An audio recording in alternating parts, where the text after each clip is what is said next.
अस्सलाम वालेकुम। उम्मीद करता हूँ कि आप सब बखैर आफियत होंगे। आज के इस लेक्चर में हम उर्दू के एक मायानाज़ मशहूर शायर अफसाना निगार ग़ुलाम अब्बास इसका तारुफ़ आपके सामने पेश करेंगे डिटेल के साथ। यहाँ पर लिखा गया है इनकी तारीख़ पैदाइश से लेकर उनके ज़िंदगी के जितने भी हालात हैं उसको, फिर तारीख़ वफ़ात को, इनके एजाज़ात और इनकी तसानीब पर आज हम बात करेंगे। इंशाअल्लाह नेक्स्ट लेक्चर में हम कोशिश करेंगे कि ग़ुलाम अब्बास की अफसाना निगारी पर हम एक डिटेल में लेक्चर बनाए नोट्स के साथ ही। तो ग़ुलाम अब्बास 17 नवंबर 1909 नवंबर 1909 में अमृतसर में पैदा हुए। वालिद का नाम मियाँ अब्दुल अज़ीज़ था। इब्तिदाई तालीम व तरबियत दयाल सिंह हाई स्कूल लाहौर से हासिल की।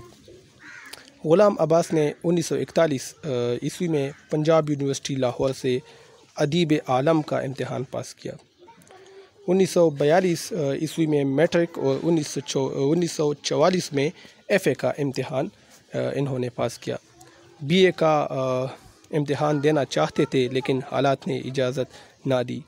19 बरस की उम्र में फ्रीलांस जर्नलिस्ट के तौर पर अमली ज़िंदगी का आगाज़ किया। फ्रीलांस जर्नलिस्ट, एक जर्नलिस्ट बन गए, सहाफ़ी।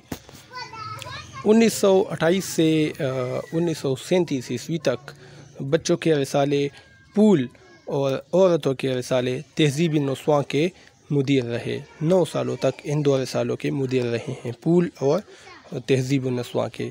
1938 में ऑल इंडिया रेडियो दिल्ली से मुंसलिक हो गए और रेडियो के रिसाले आवाज़ की अदालत भी इन्होंने संभाली और फिर क्या पाकिस्तान के बाद हिजरत करके कराची आ गए।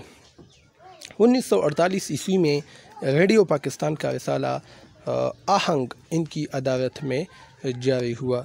1949 में मरकज़ी वज़ारत इत्तलाआत व नशरियात से वाबस्ता हो गए और असिस्टेंट डायरेक्टर पब्लिक रिलेशंस की हैसियत से सर अंजाम दी।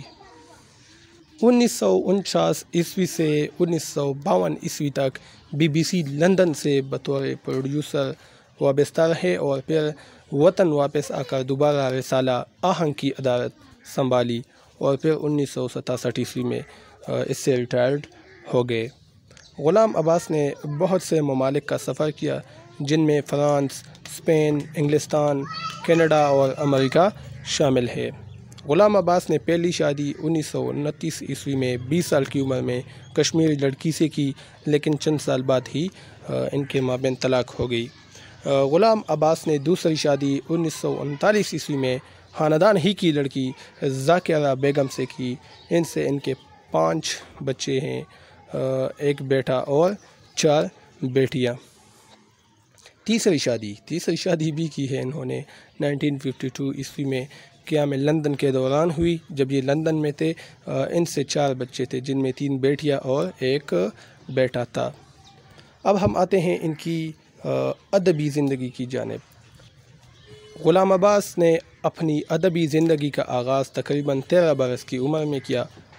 1922 ईस्वी में इन्होंने अपना अव्वलीन अफसाना बकरी तहरीर किया। पहला अफसाना इन्होंने 1922 ईस्वी में 13 साल की उम्र में बकरी तहरीर किया था। उन्वान था उस अफसाने का बकरी। 15 बरस की उम्र में इनका पहला तर्जुमा जलावतन तसनीब टॉलस्टॉय जनवरी 1925 के रिसाला हज़ार दास्तान लाहौर में शाया हुआ। यानी इन्होंने ट्रांसलेशन भी की है। टॉलस्टॉय एक अफसाना निगार हैं, नावल निगार है, लीव टॉलस्टॉय। इसका एक नावल था जलावतन, उसका तर्जुमा इन्होंने किया है 1925 ईस्वी में। 1925 से 1928 ईस्वी तक का ज़माना ज़्यादातर गैर मुल्की अदब के मुताले में सर्फ हुआ, यानी अंग्रेज़ी लिटरेचर इन्होंने पढ़ा 25 से 28 3 साल तक। इस दौरान इन्होंने बच्चों के लिए कई कहानियाँ भी लिखी है। इन्होंने बहुत सी कहानियाँ लिखने के साथ बहुत सी किताबों के तराजिम भी किए और फिर अफसाने भी लिखे। इन्होंने बहुत से तबासात अफसाने लिखे। तबासात यानी खुद लिखे इन्होंने बहुत से तबासात अफसाने लिखे। इनके अफसानों का पहला मजमुआ आनंदी जो 1936 ईस्वी में سامنے آیا ہے آنندی، اس نام سے اس کا افسانہ بھی ہے اور افسانوی مجموعہ بھی اس نام سے ہے۔ یہ 1936 عیسوی میں سامنے آیا، جو ان کی شناخت بن کر افسانہ نگاری میں ابھرا تھا۔ یعنی جب یہ افسانوی مجموعہ سامنے آیا تو اس سے ان کی شناخت ادب کے میدان میں امر ہو گئی۔ اس کے علاوہ آپ اپنے زمانے کے ادبی رسالوں میں ادب کے جوہر دکھاتے رہے۔ ان چند رسالوں کے نام درج ذیل ہے، یعنی ان رسالوں میں انہوں نے کام کیا ہے۔ رسالہ نیرنگ حیال، رسالہ ہمایوں، رسالہ سہیلی اور رسالہ امرتسر، ان سب رسالوں میں انہوں نے کام کیا تھا۔ افسانوی مجموعے، غلام عباس کے افسانوی مجموعوں کے نام درج ذیل ہے۔ یہ ان کی کتابیں ہیں، افسانوں پر مشتمل ہے، افسانوی مجموعے ہیں۔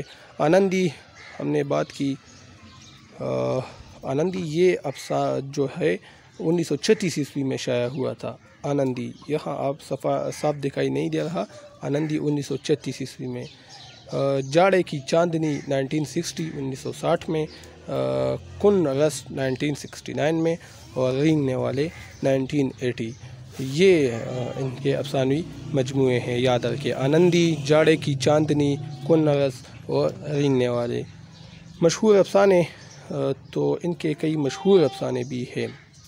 آنندی، کتبہ، چکر، اوور کوٹ، اس کی بیوی، بہروپیہ، سرخ گلاب، بندر والا، یہ ان کی مشہور افسانے ہیں۔ ناولٹ، گوندنی والا تکیہ 1936 میں شائع ہوا تھا۔ جزیرہ سہانے وداع، یہ 1941 میں، جبکہ دنک 1969 میں۔ یہ تین ان کے ناولٹ ہے۔ بچوں کا ادب، ادب اطفال، بچوں کا ادب بھی انہوں نے لکھا ہے۔ بچوں کے لیے العمر کے افسانے 1931 میں یہ کتاب شائع ہوئی، بچوں کے لیے ہیں۔ چاند تارہ نظموں کی کتاب ہے، اور ننھی کی گڑیا 1936 میں یہ بھی شائع ہوئی، تو یہ بچوں کے لیے انہوں نے لکھی ہے۔ وفات، غلام عباس کا انتقال نومبر 1982 عیسوی کو کراچی میں ہوا، اور اپنی سوسائٹی کے قبرستان میں آسودہ خاک ہوئے، یعنی اپنے ہی گاؤں کے ایک قبرستان میں اس کو دفن کیا گیا۔ ان کے اعزازات کی اگر ہم بات کریں تو 1948 میں پہلے افسانوی مجموعے آنندی کو آدم جی انعام کا مستحق قرار دیا گیا۔ آدم جی ایوارڈ اس کو 1948 میں دیا گیا ہے۔ 1960 میں جاڑے کی چاندنی کو آدم جی ادبی انعام ملا۔ 1948 میں پہلے افسانوی مجموعے آنندی پر اس کو آدم جی ایوارڈ دیا گیا، جبکہ 1960 میں جاڑے کی چاندنی دوسرے افسانوی مجموعے پر بھی اس کو آدم جی ادبی انعام ملا۔ 1967 میں حکومت نے ستارہ امتیاز کا خطاب اس کو دیا ہے۔ تو یہ ایک لیکچر تھا غلام عباس کی زندگی، ان کے اعزازات اور تصانیف کے حوالے سے۔ انشاءاللہ نیکسٹ لیکچر میں ملیں گے، مجھے اجازت دیجیے، اللہ حافظ۔